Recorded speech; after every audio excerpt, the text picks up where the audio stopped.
We've been at it for 9 months now. So maybe we're giving birth to something here soon. The carousel is one step closer to returning to St. Augustine courtesy of J.W. Brinkley. Liz Ryan caught up with him at City Hall. The carousel in Davenport Park was removed in 2019, and J.W. Brinkley is determined to replace it. He went before the Corridor Review Committee yesterday, and they gave it their seal of approval, with some concessions. The porous pavers, we were going to do the more solid pavers. Also, we found out that we can't use colored lights, that we have to stick with the white lights. He told me about one of his biggest motivators for bringing the carousel to St. Augustine.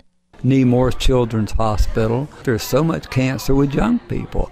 And when they're on chemo, they can leave for the day and they can come down, ride the carousel for free. I'm going to make sure there's a batch of tickets that can be reused over and over, strictly from Nemours Hospital and Ronald McDonald House, because I really believe in Ronald McDonald House. Landscape architect Jeremy Marquis describes what the carousel will look like. It's going to look remarkably similar to the previous carousel. It's going to be bright and happy, and it's going to have multiple colors to it.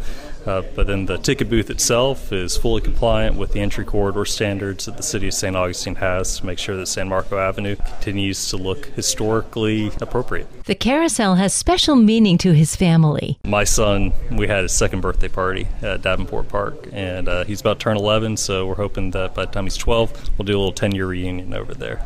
At the meeting was General Services Director Corey Sacred. Today it went through rather easily, and the next step is to get it in front of the City Commission again for final approval. He's very sentimental about the carousel. Like many folks here, my daughter rode that carousel when she was young, and she's already called me up to get in line to ride it again. For St. Augustine's Local Morning News, I'm Liz Ryan.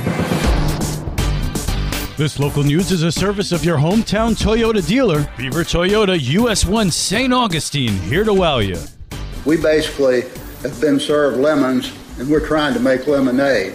And we get beat up in this setting every 2 weeks. The St. Johns County Commission has voted to defer further deliberation on a housing development proposal until after the adoption of revisions to the comprehensive plan. The motion passed with a 4-1 vote. Darryl Moody has more. So this is a 23-acre property behind and west of Fire Rescue Station 4. The proposal is to develop a 180-unit multifamily development with 5 3-story buildings, and one of those buildings would front County Road 208. Developer Tom Ingram says 40% of the project would be made up of affordable housing. Commissioner Henry Dean says the area already has massive development. In 1984, when you got on 16 and got west of I-95, the only thing on that stretch was Horton's grocery store.